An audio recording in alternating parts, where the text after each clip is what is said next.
आज का विषय है परमेश्वर का गहरा प्रकाशन। Amen. Deeper revelation of God. हम परमेश्वर को जानेंगे, परमेश्वर के वचन के अंदर कि परमेश्वर कौन है।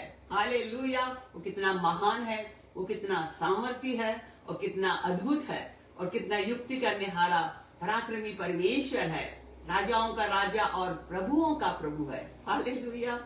और यदि हम इब्रानियों 11 और उसकी 6वीं आयत को देखें तो यहाँ वचन में लिखा है कि परमेश्वर के पास आने वाले को विश्वास करना चाहिए कि वह है। हालेलुया। जो कोई परमेश्वर के पास आता है उसको विश्वास करना चाहिए कि वो है। आमेन। और वो अपने खोजने वाले को प्रतिफल देता है। और जब हम परमेश्वर को खोजते हैं तो वो हमको उसका उत्तर देता है, प्रतिफल देता है, हमें आशीषित करता है, हमारी प्रार्थनाओं को सुनता है। आमेन। तो परमेश्वर है और जब हम उसे ढूंढते हैं तो हम उसको पाते हैं। आमेन। और यदि भजन संहिता 14 और उसकी 1 आयत को देखें तो बाइबल कहती है कि मूर्ख ने अपने मन में कहा कोई परमेश्वर है ही नहीं। जो मूर्ख है, बाइबल उसको मूर्ख कहती है, जो कहता है कि परमेश्वर है ही नहीं। और बाइबल कहती है कि वे बिगड़ गए क्योंकि उनके अंदर परमेश्वर का भय नहीं है। वो बिगड़ गए और उन्होंने घिनौने काम करे, ऐसे काम जो परमेश्वर के चरित्र के विरोध में है, जो परमेश्वर के वचन के विरोध में है। ऐसे लोग जो ये कहते हैं कि परमेश्वर है ही नहीं और वे गलत काम करते हैं, वो बिगड़ जाते हैं, घिनौने काम करते हैं। बाइबल कहती है, वो तो बाइबल कहती है कि परमेश्वर है और वो अपने खोजने वालों को जो है मिलता है और उन्हें आशीषित करता है। आमेन। यदि हम नीति वचन 9 और उसकी 10वीं आयत को देखें तो यहाँ लिखा हुआ है कि यहोवा का भय मानना बुद्धि का आरंभ है और पवित्र परम पवित्र ईश्वर को जानना ही समझ है। यहाँ 2 बातें हैं। यहोवा का भय मानना, परमेश्वर का भय मानना बुद्धि का आरंभ है। अर्थात जब हम परमेश्वर का भय मानते हैं तो हमारी बुद्धि की शुरुआत होती है। आमेन। आत्मिक बुद्धि हमें दी जाती है।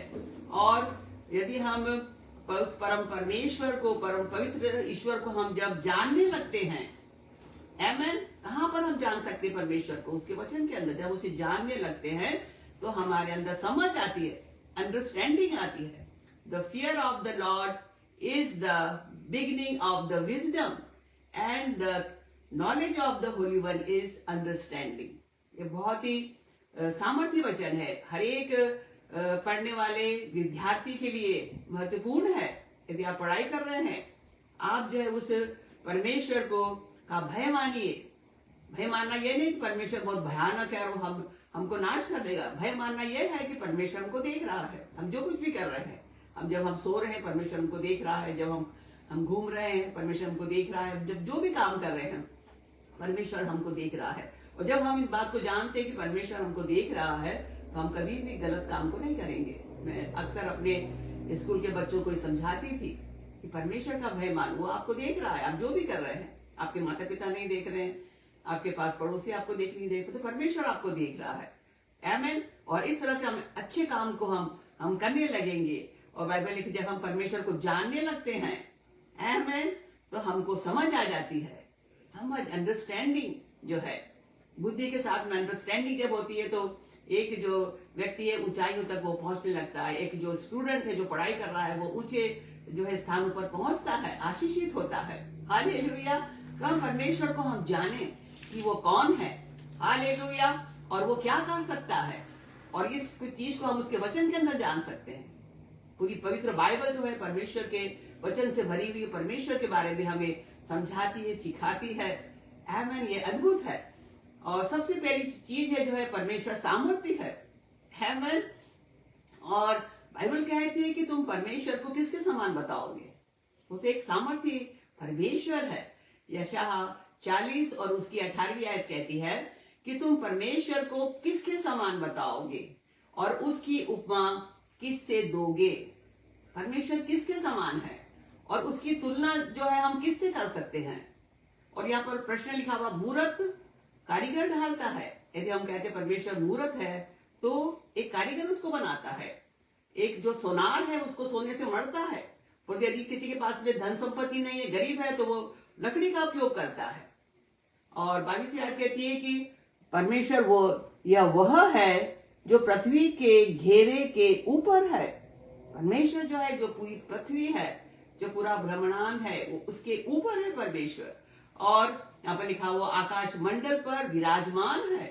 हम आकाश को देखते हैं, उसके ऊपर वो विराजमान है और पृथ्वी के रहने वाले टिड्डी के तुल्य है।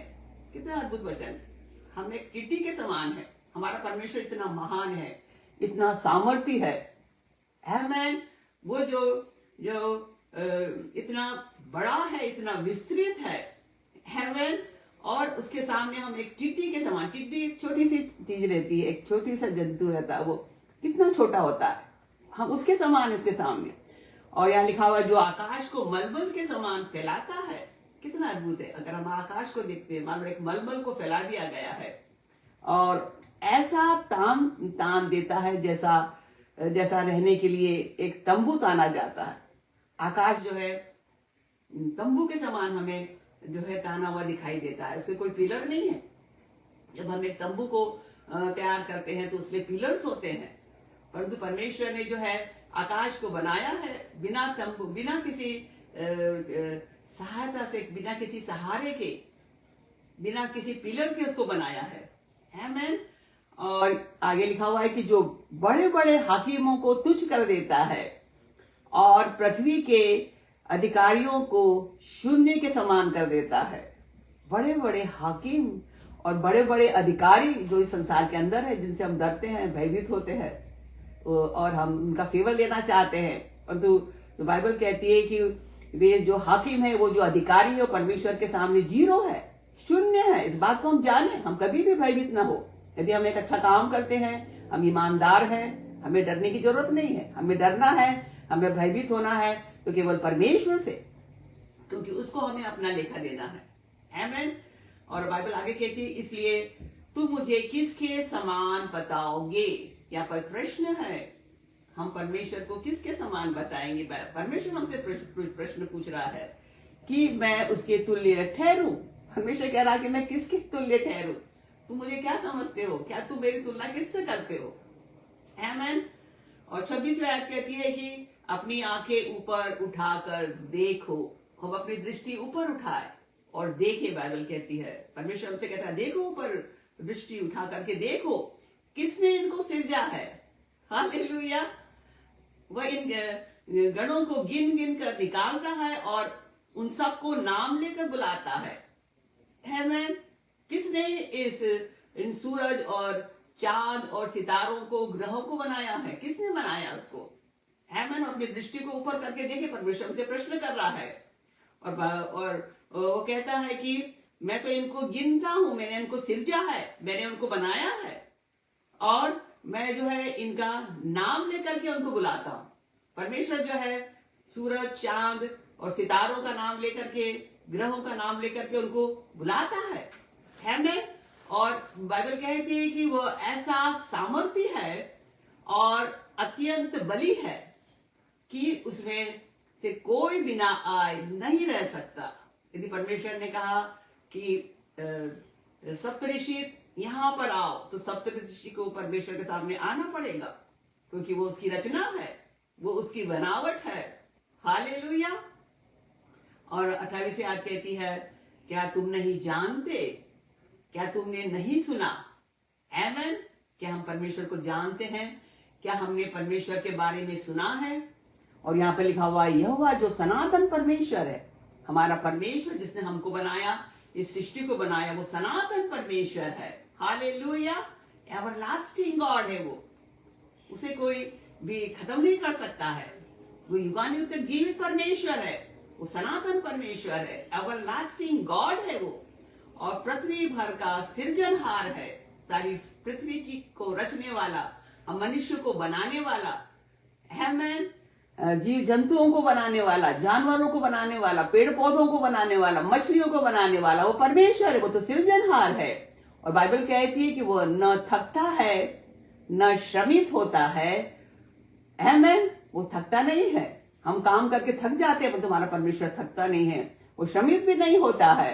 हालेलुया। और उसकी बुद्धि अगम है, वो महाबुद्धिमान परमेश्वर है। बाइबल कहती है महाबुद्धिमान परमेश्वर है। और बाइबल कहती है उसका कौन मंत्री है, कौन उसको सलाहकार है, वो स्वयं अपने आप में बुद्धिमान परमेश्वर है। आमीन। और 29वीं आयत कहती है कि वो थके हुओं को बल देता है और शक्तिहीन को बहुत सामर्थ देता है।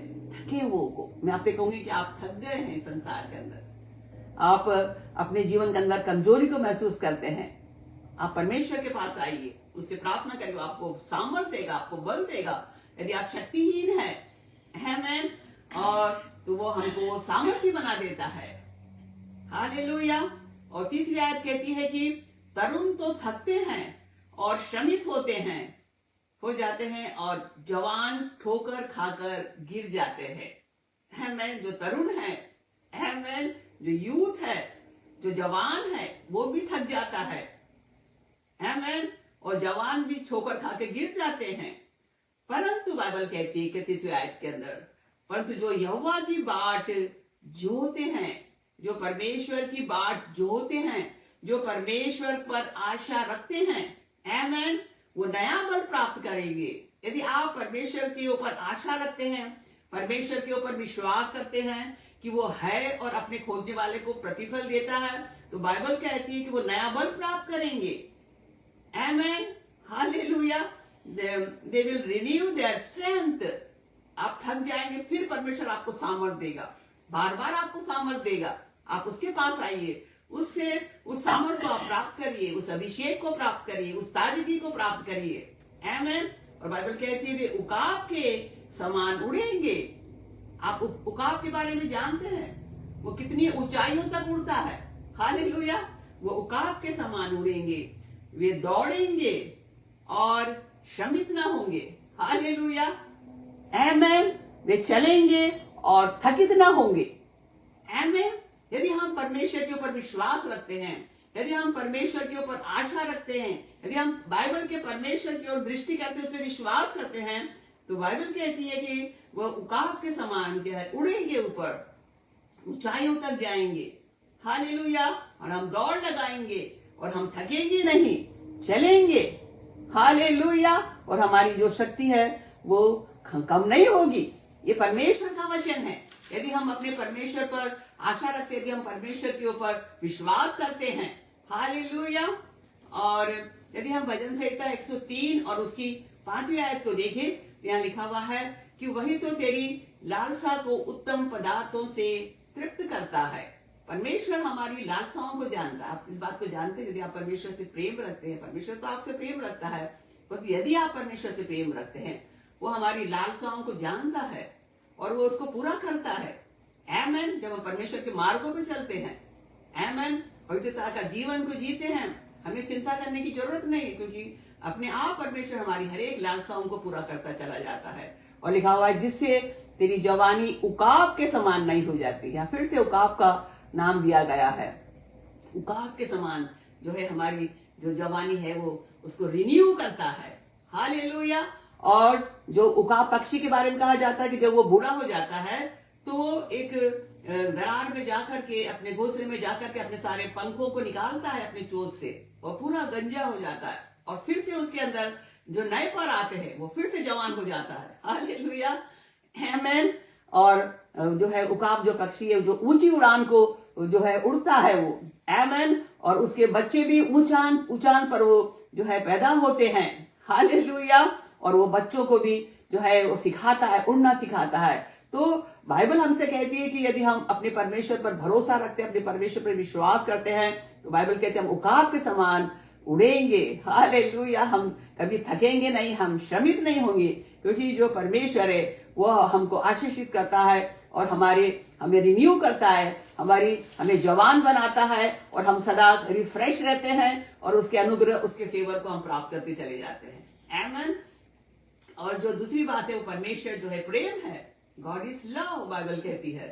और यदि हम पहला यूहन्ना 4 और उसकी 8वीं आयत को देखें, तो यहाँ लिखा हुआ है कि जो कोई प्रेम करता है वो परमेश्वर से जन्मा है, आमीन, और परमेश्वर को जानता है।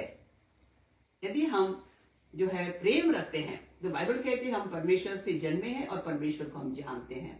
और जो प्रेम नहीं रखता, बाइबल उसके लिए कहती है, वो परमेश्वर को नहीं जानता, क्योंकि परमेश्वर प्रेम है। आमीन।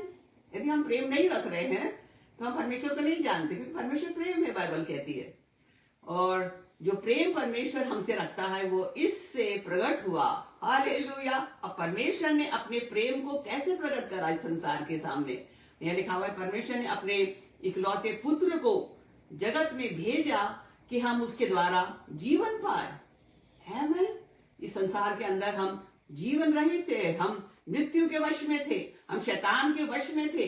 शैतान हमसे पाप पर पाप करा जा रहा था। और बाइबल कहती है कि जो पाप का जो डंक है वो हमारे अंदर लगा हुआ था, और वो जो डंक है वो मृत्यु की ओर ले जाता है। हम मृत्यु के देश में थे और परमेश्वर ने हमसे प्यार करा। वो उसके प्रेम का प्रमाण है कि उसने अपने पुत्र को हमें जीवन देने के लिए भेज दिया। हालेलुया। ताकि हम उसके द्वारा जीवन को प्राप्त करें, ताकि हम यीशु मसीह के द्वारा जीवन को प्राप्त करें। प्रेम इसमें नहीं कि हमने परमेश्वर से प्रेम किया, पर इसमें है कि उसने हमसे प्रेम किया और हमारे पापों के प्रायश्चित के लिए अपने पुत्र प्रभु यीशु मसीह को भेज दिया। हालेलुया। ये उसका प्रेम का प्रमाण है। प्रभु यीशु मसीह जो उसके प्रेम का प्रमाण है कि उसने अपने पुत्र को मेरे और आपके लिए बलिदान होने के लिए भेज दिया। हालेलुया। इसलिए यूहन्ना 3:16 कहता है कि परमेश्वर ने जगत से ऐसा प्रेम रखा कि उसने अपना इकलौता पुत्र दे दिया, ताकि जो कोई उस पर विश्वास करे, जो कोई भी जाति, कोई भी भाषा, कोई भी देश, हालेलुया, उस पर विश्वास करे, वो नाश ना हो परंतु अनंत जीवन को प्राप्त करे, एवरलास्टिंग लाइफ को प्राप्त करे। परमेश्वर चाहता है कि हमें अनंत काल का जीवन दे, और वो जीवन जो है प्रभु यीशु मसीह के अंदर है, और वो यीशु मसीह संसार के अंदर आया, वो जीवन को लेकर के आया। हालेलुया। और ये जीवन जो है परमेश्वर की ओर से मुझे और आपको दिया गया है, और ये जीवन जो है वो परमेश्वर के प्रेम का प्रमाण है। हालेलुया।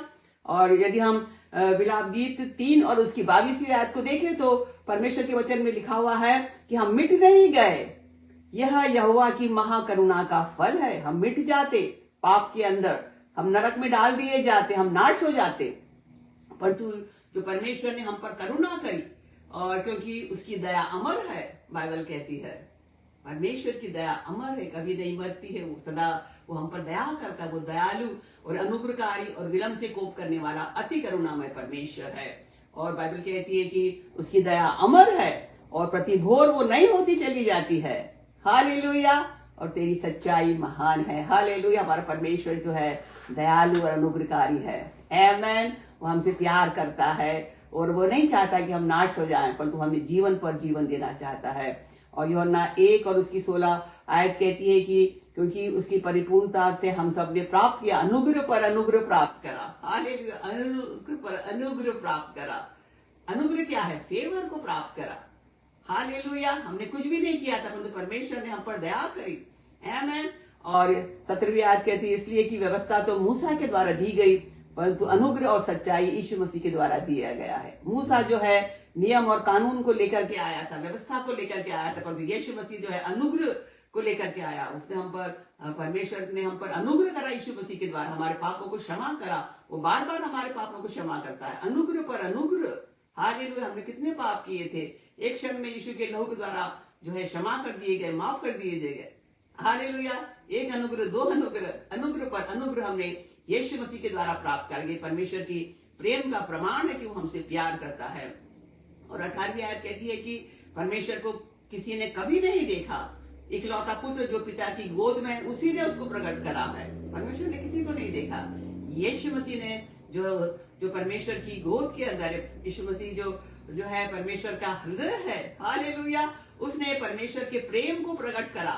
मानो कि परमेश्वर का हृदय इस संसार के अंदर चला फिरा। जब प्रभु यीशु मसीह एक गांव से दूसरे गांव को, एक शहर से दूसरे शहर को जाते थे, मानो परमेश्वर जो है उसके अंदर होकर के चलता था। हालेलुया। और मत्ती 9 और 35 कहती है कि यीशु मसीह सब नगरों और गांवों में फिरता रहा और उनके आराधनालयों में उपदेश करता और राज्य के सुसमाचार का प्रचार करता और हर प्रकार की बीमारी और दुर्बलता को दूर करता रहा। The heart of God Almighty, the heart of Jesus, प्रभु यीशु मसीह जो था हर एक की बीमारी को चंगा करता रहा, हर एक की दुर्बलता को, कमजोरी को दूर करता रहा। और बाइबल कहती है जब उसने भीड़ को देखा तो उसको लोगों पर तरस आया। परमेश्वर का जो है तरस, कंपैशन ऑफ गॉड, हालेलुया, जो वो भीड़ को देखता था, आमेन, वो तरस से भर जाता था। उसने कहा कि वो इन भीड़ों के समान है जिनका कोई रखवाला ना हो, वे व्याकुल और भटके हुए थे। यीशु मसीह ने लोगों को देखा, उस भीड़ को देखा, वो तरस से भर गया, उसने जो है उसका हृदय प्रेम से भर गया और इसलिए लोगों को उसने चंगा कर, अंधों को आंखें दी, लंगड़ों को चलाया और मुर्दों को उसने जिला दिया। हालेलुया, आमेन। यहाँ यदि हम यूहन्ना 15 और उसकी 12वीं आयत को देखें तो यहाँ लिखा हुआ है कि मेरी आज्ञा यह है कि जैसा मैंने तुमसे प्रेम रखा वैसे ही तुम भी एक दूसरे से प्रेम रखो। इससे बड़ा प्रेम किसी का नहीं कि कोई अपने मित्र के लिए अपना प्राण दे दे। हालेलुया। और प्रभु यीशु मसीह ने परमेश्वर के प्रेम का प्रमाण दिया कि वो मेरे और आपके गुनाहों के लिए क्रूस पर बलिदान हुआ। ये उसके प्रेम का प्रमाण है और वो चाहता है आज की शाम की हम भी उस प्रेम का प्रमाण दे और हम एक दूसरे से क्या करें, प्रेम रखें, एक दूसरे को क्षमा करें। जैसे प्रभु यीशु मसीह ने मेरे और आपके पापों को क्षमा करा, वैसे हम भी जो है एक दूसरे के जो है पापों को क्षमा करें, गलतियों को माफ कर दे। प्रेम और क्षमा एक साथ में चलती है, इसलिए प्रभु यीशु मसीह ने हमारे पापों को क्षमा करा, इसलिए परमेश्वर ने मेरे और आपके पापों को क्षमा करा, क्योंकि वो हमसे प्रेम रखता है। हालेलुया। और तीसरी जो बात है, परमेश्वर पवित्र है, is the Holi of Holis, वो परम पवित्र परमेश्वर है। अगर व्यवस्था 11 और उसकी 44 आयत में यदि हम देखें तो यहाँ पर लिखा हुआ है, क्योंकि मैं तुम्हारा परमेश्वर यहोवा हूं, इस कारण अपने को शुद्ध करके पवित्र बनो, क्योंकि मैं पवित्र हूं। परमेश्वर ने जो है इजराइलियों को आज्ञा दी व्यवस्था के अंदर कि तुम पवित्र बनो, अपने आप को शुद्ध करो, क्योंकि मैं पवित्र परमेश्वर हूं, मैं पवित्र हूं, क्योंकि मैं वह यहोवा हूं जो तुम्हें मिस्र देश से इसलिए निकाल लाया कि तुम्हारा परमेश्वर ठहरूं, इसलिए तुम पवित्र बनो, क्योंकि मैं पवित्र हूं। आमेन। और क्योंकि वो हमारा परमेश्वर पवित्र है, इसलिए परमेश्वर चाहता है कि हम भी पवित्र बने। आमेन। और पहला पतरस और पहला अध्याय और उसकी 15वीं आयत कहती है कि पर जैसा तुम्हारा बुलाने वाला है वैसे ही तुम भी अपने सारे चाल चलन में पवित्र बनो। जिस परमेश्वर ने मुझे और आपको बुलाया, जिस परमेश्वर ने मेरे और आपको इस जगत में से चुन लिया, और वो चाहता है कि हम भी पवित्र बने अपने चाल चलन में, अपने व्यवहार में, अपने बोल चाल में, वो हमें पवित्र देखना चाहता है। और यदि हम प्रकाशित वाक्य 4 और उसकी 8वीं आयत को देखें तो यहाँ पर जो है परमेश्वर के सिंहासन को हम देख सकते हैं और वहां पर जो है करोबीम और सराफीम है, स्वर्गदूतों से वो घिरा हुआ है। हालेलुया। वो करोबीम और सराफीम के बारे में लिखा हुआ, रात दिन बिना विश्राम लिए हुए, यह कहते हैं दिन और रात बिना आराम किए जो करूबीम और सराफीम है, और ये कहते हैं पवित्र, परमेश्वर को कहते हैं तू पवित्र है, पवित्र पवित्र प्रभु परमेश्वर सर्वशक्तिमान, जो था, जो है और जो आने वाला है। आमेन। अद्भुत है ये, आप सोचिए, बिना विश्राम करे दिन और रात करूबीम और सराफीम जो है परमेश्वर के सिंहासन के सामने उसको पवित्र पवित्र पवित्र कहते हैं, और कहते हैं कि जो तू था और जो है और जो आने वाला है। ये हमारे परमेश्वर की पहचान है, वो था और वो है और वो आने वाला है मुझे और आपको लेने के लिए। आमेन। और किस तरह से परमेश्वर ने मेरे और आपके गुनाहों को, पापों को की छुड़ौती के लिए, हमारे पापों को क्षमा करने के लिए प्रभु यीशु मसीह को जगत के अंदर भेजा और उसने अपना बलिदान दिया और उसके लहू के द्वारा जो है हमारे गुनाह जो है धोए गए और हम पवित्र किए गए हैं। आमेन। बिना लहू के हम शुद्ध नहीं किए जा सकते, क्योंकि इब्रानियों 9 और उसकी 22वीं आयत में कहती है कि बिना लहू बहाए पापों की क्षमा नहीं है। आमेन। ये एक सामर्थ्य वचन है और इसलिए परमेश्वर ने अपने पुत्र को इस जगत के अंदर भेजा, उसने अपना लहू बहाया उस क्रूस के ऊपर और उसके लहू के द्वारा हमारे पाप जो है धोए गए और हम पवित्र किए गए हैं। और इब्रानियों 9 और उसकी 13वीं आयत कहती है कि क्योंकि जब बकरों और बैलों का लहू और तलोर की राख का पवित्र अपवित्र लोगों पर छिड़का जाना शरीर की शुद्धता के लिए पवित्र ठहरता था, तो मसीह का लहू जिसने अपने आप को सनातन आत्मा के द्वारा परमेश्वर के सामने निर्दोष चढ़ा दिया, कितना अद्भुत है। प्रभु यीशु मसीह ने परमेश्वर के सामने अपने आप को, बाइबल कहती है वो निर्दोष और निष्कलंक मेमना था और उसने अपने आप का बलिदान दे दिया। हालेलुया। लिखा हुआ है कि वो तुम्हारे विवेक को मरे हुए कामों से क्यों ना तुमको शुद्ध करेगा, क्यों ना तुमको पवित्र करेगा। हालेलुया। और ताकि तुम जो है जीवित परमेश्वर की सेवा कर सको, जो हमें इस योग्य बनाता है, हमें जो परमेश्वर के पुत्र और पुत्री बनाता है ताकि हम उसकी सेवा करें। आमीन। हालेलुया। और वो हमें, उसका लहू हमें वो पवित्र करता है। और दूसरा कुरिन्थियों 5 और उसकी 21वीं आयत कहती है कि जो पाप से अज्ञात था, आमीन, वो पाप रहित था, उसी को जो है परमेश्वर ने हमारे लिए पाप ठहरा दिया उस क्रूस के ऊपर, कि हम उसमें होकर परमेश्वर की धार्मिकता बन जाए, हमें धर्मी ठहराने के लिए। कितना अद्भुत है हमारा परमेश्वर। यीशु मसीह के द्वारा, आमीन, उस क्रूस के ऊपर बलिदान के द्वारा उसने जो हमें इस योग्य बनाया है, आमीन, हमें पवित्र करा है और हमारे पापों को क्षमा किया है। और यशायाह 53 और उसकी 5वीं आयत कहती है, परंतु वो हमारे लिए, हमारे ही अपराधों के कारण घायल किया गया, हमारे ही अधर्म के कामों के कारण जो है वो कुचल दिया गया, हमारी शांति के लिए उस पर ताड़ना पड़ी कि उसके कोड़े खाने से हम चंगे हो जाएं। हालेलुया।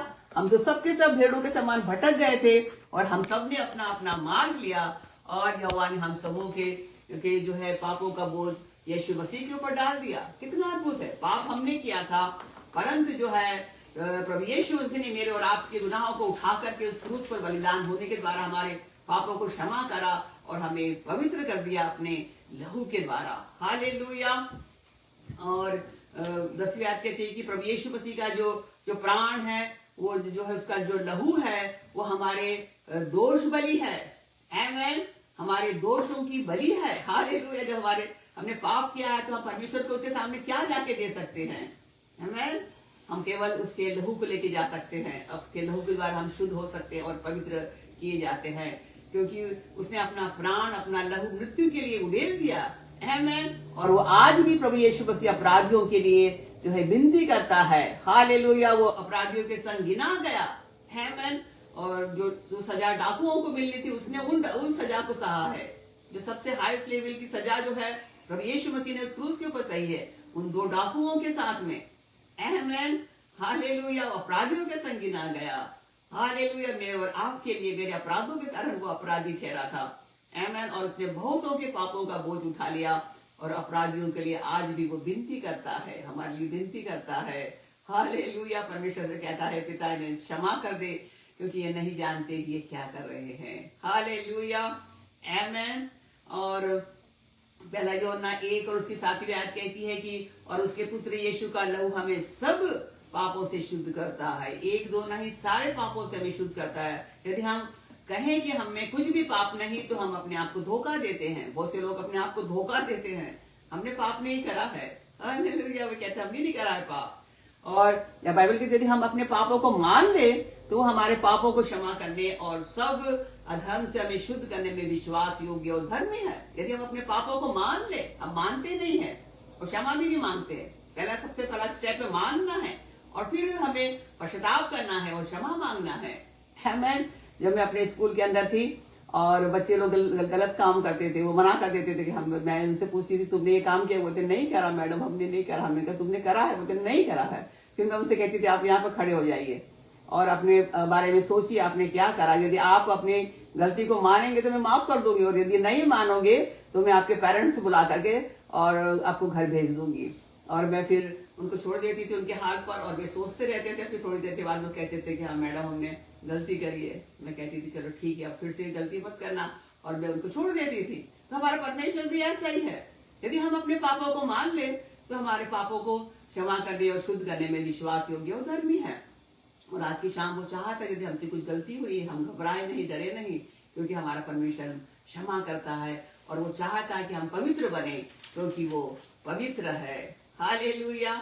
और चौथी जो बात है, हमारा परमेश्वर जीवित है, वो जिंदा परमेश्वर है। हम जिस परमेश्वर पर विश्वास करते हैं, जिसकी आराधना करते हैं, वो जीवित है।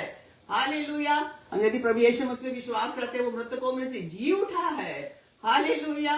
यदि हम पहला तीमुथियुस 6 और उसकी 15वीं आयत को देखें, यहाँ लिखा हुआ है कि जो परम धन्य और एकमात्र अधिपति और राजाओं का राजा और प्रभुओं का प्रभु है और अमरता केवल उसी की है। हालेलुया। हमारा परमेश्वर जो है अमर है, अमरता है उसके पास में, और वह अगम्य ज्योति में रहता है। हालेलुया। न उसने उसे किसी मनुष्य ने देखा है और न कभी देख सकता है। ये अद्भुत वचन है। बहुत से लोगों ने स्वर्ग का दर्शन देखा, परंतु उन्होंने कभी भी परमेश्वर के जो है चेहरे को नहीं देख पाया। यदि आज भी आप यीशु मसीह को देखेंगे तो उसके चेहरे पर इतनी रोशनी है कि हम उसकी आंख और उसकी नाक और उसके मुंह को नहीं देख सकते हैं। आमेन। परमेश्वर को हम नहीं देख सकते। हमारा परमेश्वर जो जीवित परमेश्वर को हम देख नहीं सकते हैं, और न उसे किसी मनुष्य ने देखा और कभी देख सकता है, और उसकी प्रतिष्ठा और राज्य युगानुयुग का है। हालेलुया। और यहाँ प्रकाशित वाक्य 12 और उसकी 13वीं आयत कहती है कि परमेश्वर कहता है, मैं अल्फा और ओमेगा हूँ, मैं आदि और अंत हूँ। आमेन।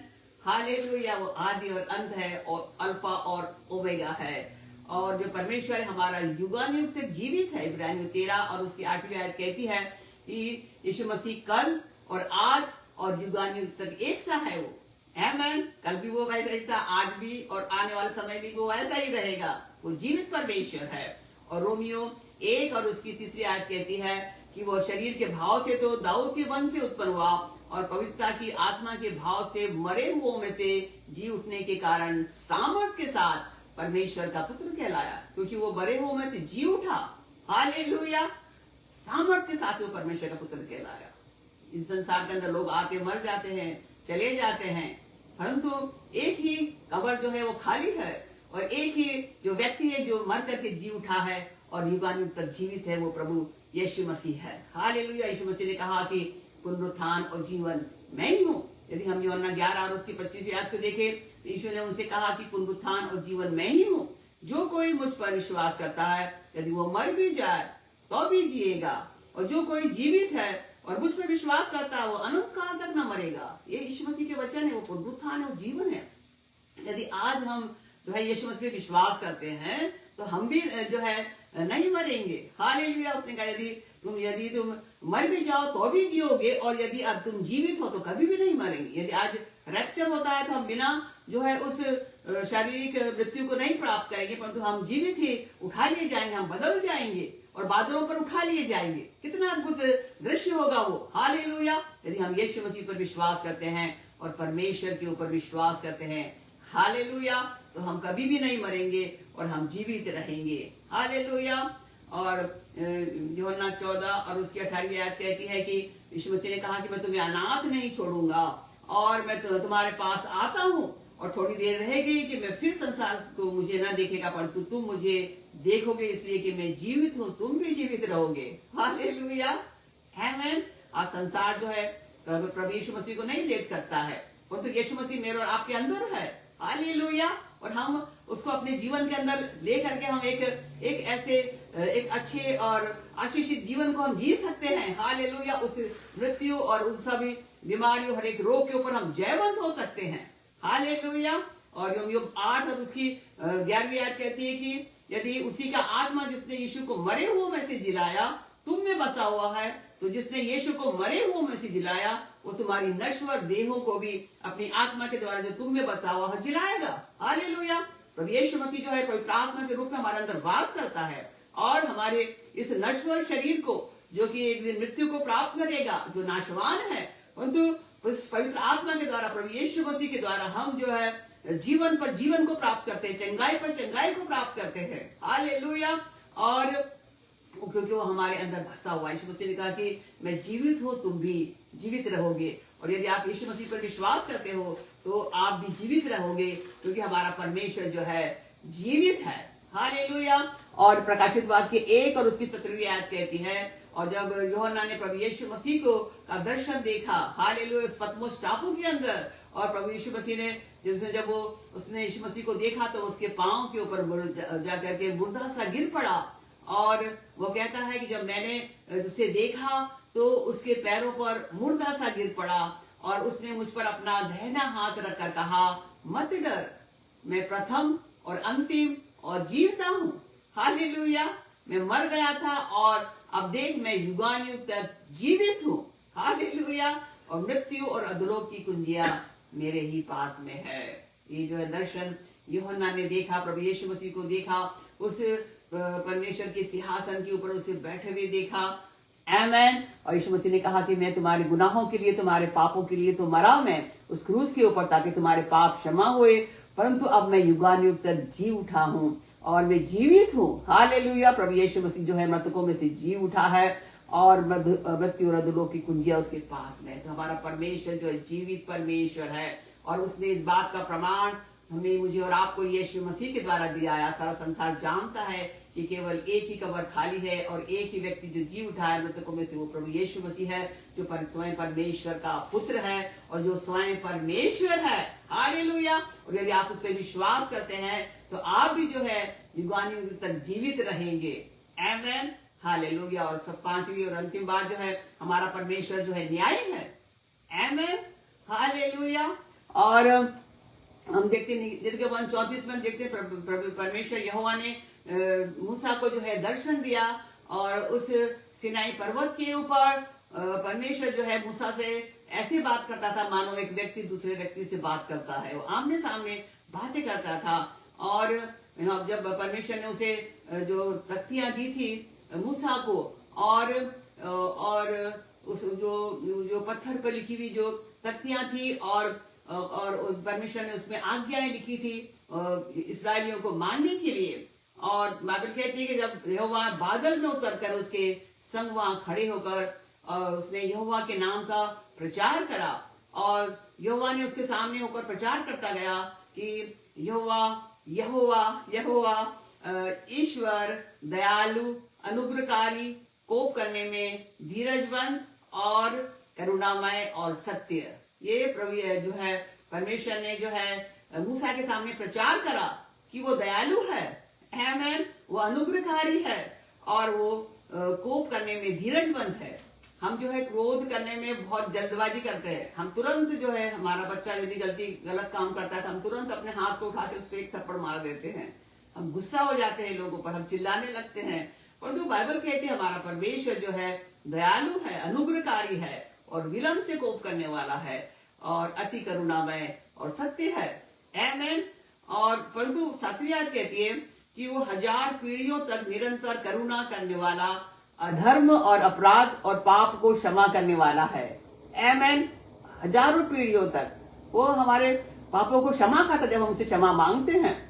आमेन। और परंतु बाइबल कहती है वो हमें क्षमा तो करता है, परंतु बाइबल कहती है वो दोषी को वो किसी प्रकार निर्दोष न ठहराएगा। यदि हम ढिठाई करें, ढिठाई के पाप करें, यदि हम परमेश्वर के ऊपर विश्वास न करें, उसके पुत्र पर विश्वास न करें, और यदि हम उसके पुत्र यीशु के लहू से अपने आप को शुद्ध न करें और पश्चाताप न करें, उन पापों को हम छोड़ न दे, तो बाइबल कहती है कि वो दोषी को वो किसी प्रकार निर्दोष न ठहराएगा।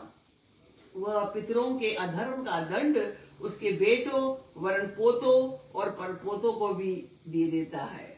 ऐसा हमारा परमेश्वर है। वो विलंब से कोप करने वाला तो परमेश्वर है, पर यदि मनुष्य ढिठाई करेगा तो बाइबल कहती है कि उसका जो दंड है उसके पोतों परपोतों तक जाएगा। ये परमेश्वर, क्योंकि हमारा परमेश्वर न्याय है। हालेलुया। आमेन। वो न्याय करता है। और यदि हम भजन संहिता 75 और उसकी दूसरी आयत को देखें तो यहाँ पर लिखा हुआ है कि जब ठीक समय आएगा तब मैं आप ही ठीक ठीक न्याय करूंगा। परमेश्वर जो है ठीक समय पर न्याय करता है। आमेन।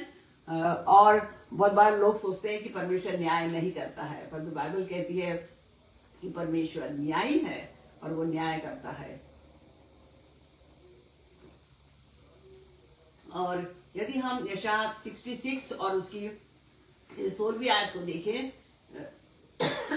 क्योंकि यहोवा सब प्राणियों का न्याय आग से और अपनी तलवार से करेगा और यहोवा के मारे हुए बहुत होंगे। बाइबल कहती है अंत के समय जब न्याय होगा, बहुत से लोग जो है उस न्याय के अंदर खड़े नहीं रह पाएंगे। और आगे लिखा हुआ है तब वे निकल कर उन लोगों के शवों पर जिन्होंने मुझ पर बलवा किया दृष्टि डालेंगे, क्योंकि उसमें पड़े हुए कीड़े और कभी ना मरेंगे, उसकी आग कभी ना बुझेगी और सारे मनुष्य को उनसे अत्यंत घृणा होगी। एक समय आने वाला है जब परमेश्वर न्याय करेगा और जिस लोगों ने परमेश्वर के पुत्र के ऊपर विश्वास नहीं करा, अपने पापों को यीशु के लहू से नहीं धोया है, और उनकी ये दशा होगी। बाइबल कहती है कि जो है वे आग में डाल दिए जाएंगे, वे नरक की आग में डाल दिए जाएंगे। आमीन। हम सावधान रहे। और यदि हम मत्ती 25 और उसकी 31वीं आयत को देखें तो यहाँ पर प्रभु यीशु मसीह जो कह रहा है यहाँ पर कि न्याय के दिन के समय क्या होगा, और यीशु मसीह यहाँ कहता है कि जब मनुष्य का पुत्र अपनी महिमा में आएगा और सब स्वर्गदूत उसके के साथ आएंगे, तो वो अपनी महिमा के सिंहासन पर विराजमान होगा और सब जातियां उसके सामने इकट्ठा की जाएंगी। और जैसे चरवाहा भेड़ों को बकरियों से अलग कर देता है, वैसे ही वो उन्हें एक दूसरे से अलग करेगा। यहाँ बहुत ही एक खूबसूरत दृश्य है। पर जो यीशु मसीह जो है न्याय के सिंहासन पर बैठा है और भेड़ों को बकरियों से अलग कर देगा। और यहाँ पर लिखा हुआ है कि भेड़ों को अपनी दाहिनी ओर और बकरियों को अपनी बाईं ओर खड़ा करेगा। तब राजा अपनी दाहिनी वालों से कहेगा कि हे मेरे पिता के धन्य लोगों, आओ उस राज्य के अधिकारी हो जाओ जो जगत के आदि से तुम्हारे लिए तैयार किया गया है।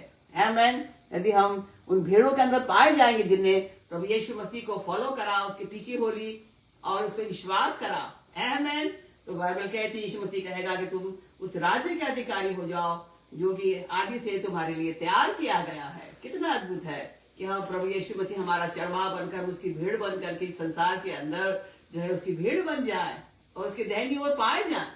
परंतु जो बाईं ओर वाली बकरियां हैं उनके लिए कह रहा है, तब वो बाईं ओर वालों से कहेगा कि हे शापित लोगों, मेरे सामने से उस अनंत आग में चले जाओ जो शैतान और उसके दूतों के लिए तैयार किए। बड़ा खतरनाक वचन है। जो आग है, जो नरक है, वो शैतान के लिए तैयार किया गया। परंतु यदि हम प्रभु यीशु मसीह के ऊपर विश्वास नहीं करते, उसके मार्गों पे नहीं चलते हैं, अपने पापों से पश्चाताप नहीं करते, अपने जीवन को पवित्र नहीं करते हैं, तो हम जो उन बकरियों के समान जो है हम उस अनंत आग में डाल दिए जाएंगे जो शैतान और उसके दूतों के लिए तैयार करिए। कितनी दुख की बात होगी। यीशु मसीह जगत के अंदर आए, हमने उस पर विश्वास नहीं करा और जो है हम शैतान को फॉलो करा और हम शैतान के साथ में उस नरक के अंदर हम पाए जाएंगे। आमीन, हालेलुया। और इस जगत के अंदर जो है प्रभु यीशु मसीह ने उस क्रूस के बलिदान होने के बाद में वो स्वर्ग में गया और उसने पवित्र आत्मा को भेजा और मेरे और आपको पवित्र आत्मा दिया गया है। परंतु क्या मेरे और आपके अंदर वो पवित्र आत्मा है कि नहीं? और जो बाइबल कहती है कि न्याय के दिन जो है वो पवित्र आत्मा हमें निरुत्तर कर देगा। और यदि हम यूहन्ना 16 और उसकी 7वीं आयत को देखें, यहाँ लिखा हुआ है कि यीशु मसीह ने कहा कि तो भी मैं तुमसे सच कहता हूं कि मेरा जाना तुम्हारे लिए अच्छा है, क्योंकि यदि मैं न जाऊं तो वो सहायक तुम्हारे पास न आएगा, परंतु यदि मैं जाऊंगा तो वो उसको तुम्हारे पास भेजूंगा और वो आकर के संसार को पाप और धार्मिकता और न्याय के विषय में निरुत्तर करेगा। पाप के विषय में और धार्मिकता के विषय में और न्याय के विषय में। पाप के विषय में इसलिए कि वे मुझ पर विश्वास नहीं करते हैं। हमें जब हम न्याय के सिंहासन के सामने जब हम खड़े होंगे और यदि हमने यीशु मसीह पर विश्वास नहीं करा तो परमेश्वर हमसे पूछेगा कि तुमने मेरे पुत्र यीशु पर विश्वास क्यों नहीं करा, और हमारे पास जवाब नहीं रहेगा, हम निरुत्तर हो जाएंगे। परमेश्वर कहेगा कि तुमने इतना सा काम नहीं करा, केवल तुम्हें विश्वास ही तो करना था, तुम्हें कोई कर्मकांड तो नहीं करना था, तुमने विश्वास नहीं करा, और हम निरुत्तर हो जाएंगे। आमीन। हम सावधान रहे, हम यीशु मसीह पर विश्वास करके और अपने पापों से शुद्ध हो जाएं और अनंत जीवन को हम प्राप्त करें। और बाइबल कहती है कि वो धार्मिकता के विषय में हम अपने ही धार्मिकता में लगे रहे, हमने अपने ही धर्म के कर्मकांड किए, हम सोचे परमेश्वर को हम खुश कर रहे हैं, परंतु बाइबल कहती है कि हमारे जो धर्म के काम है वो परमेश्वर की दृष्टि में वो मेरे चित्रों के समान है। केवल प्रभु यीशु मसीह हमारी धार्मिकता है, क्योंकि उसके लहू के द्वारा जो हमारे पाप क्षमा किए गए, यीशु मसीह के लहू के द्वारा हम शुद्ध किए गए हैं।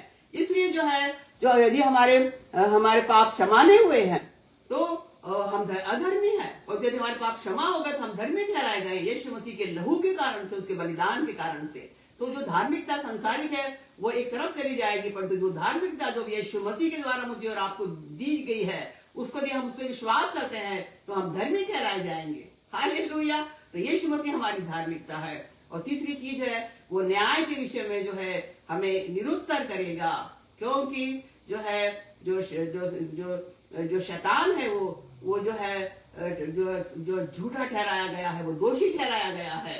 परमेश्वर ने जान लिया है कि इस मेरे संसार को, मेरी इस रचना को शैतान ने जो है जो बिगाड़ दिया है, इसलिए जो न्याय के विषय में भी आमेन जो है शैतान जो है वो दोषी ठहराया गया है। हालेलुया, हम सावधान रहे। हालेलुया, उस न्याय के सिंहासन के सामने हम आने के लिए अपने आप को तैयार करें, अपने आप को पवित्र करें। प्रभु यीशु मसीह के लहू के द्वारा हम शुद्ध और पवित्र हो जाए। हालेलुया।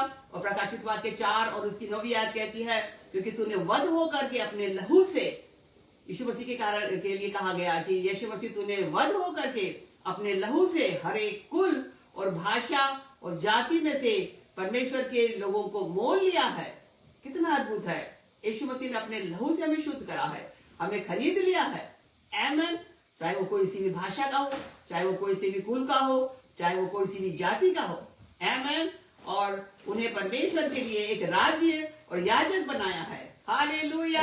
प्रभु यीशु मसीह के लहू के द्वारा हम सावधान रहे, अपने आप को हम यीशु के लहू से धोकर के शुद्ध और पवित्र हो जाए।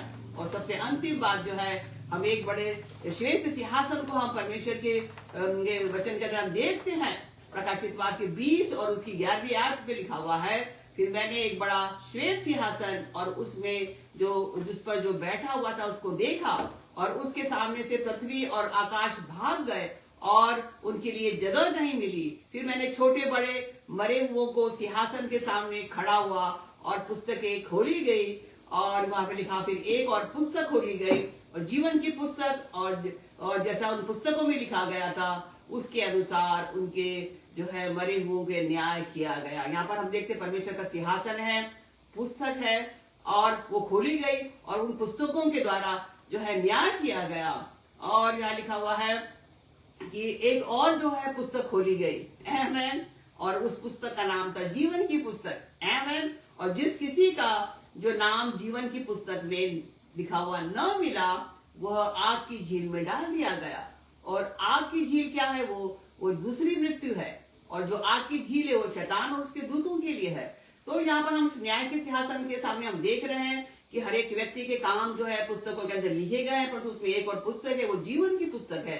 और जरूरी है कि उस जीवन की पुस्तक में हमारा नाम लिखा हो। यदि हमारा नाम लिखा होगा तो बाइबल कहती है कि जो है हम अनंत काल के जीवन के अंदर हम प्रवेश करेंगे, हम न्याय के अंदर खड़े ठहरेंगे। आमेन। क्योंकि यीशु के लहू के द्वारा हमारे पाप जो है वो क्षमा कर दिए गए हैं। आमेन।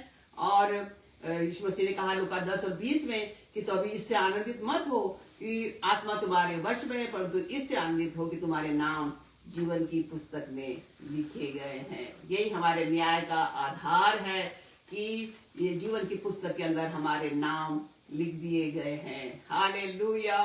कितना अद्भुत है हमारा परमेश्वर जो न्यायी है। और न्याय के सिंहासन के सामने हम खड़े निकलेंगे केवल प्रभु यीशु मसीह के लहू के द्वारा, और हमारा नाम जो है उस पुस्तक के अंदर, जीवन की पुस्तक के अंदर लिखा हुआ है। आमेन।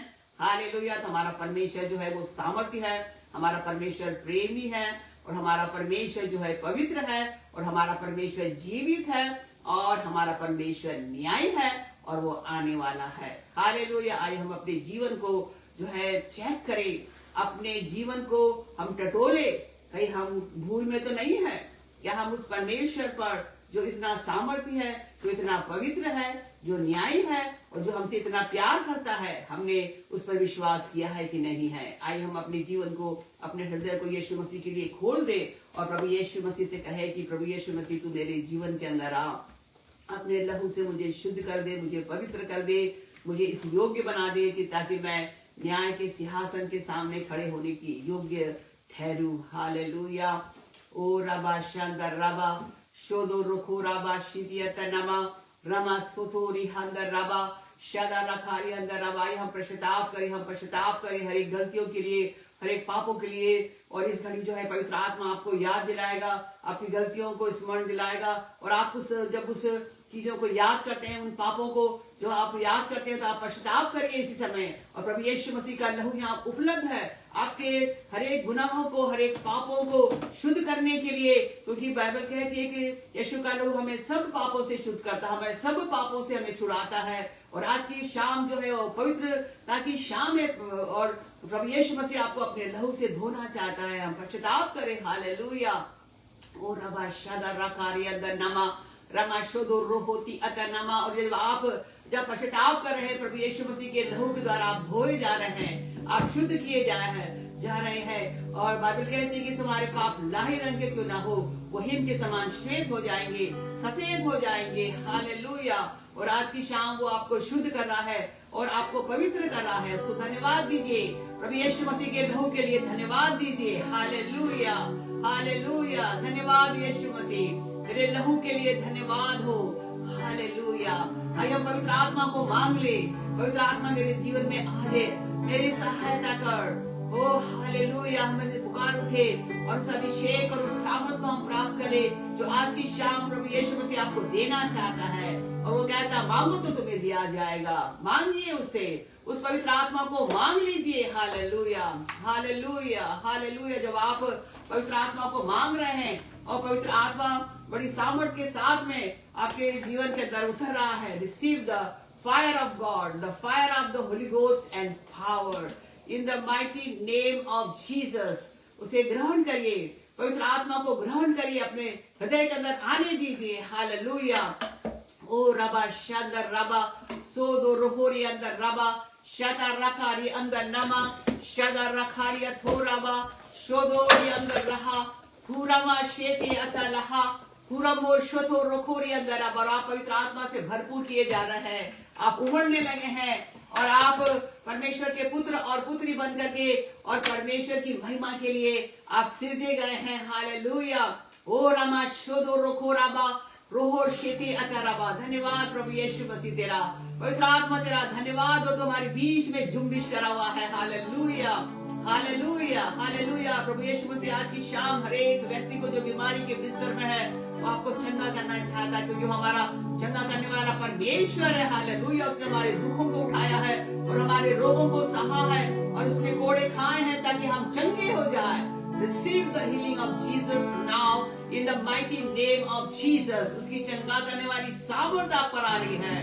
हालेलुया। आपके उन अंगों पर आ रही है, अपने हाथ को उस अंगों पर रखिए जहाँ पर आपको तकलीफ है, बीमारी है।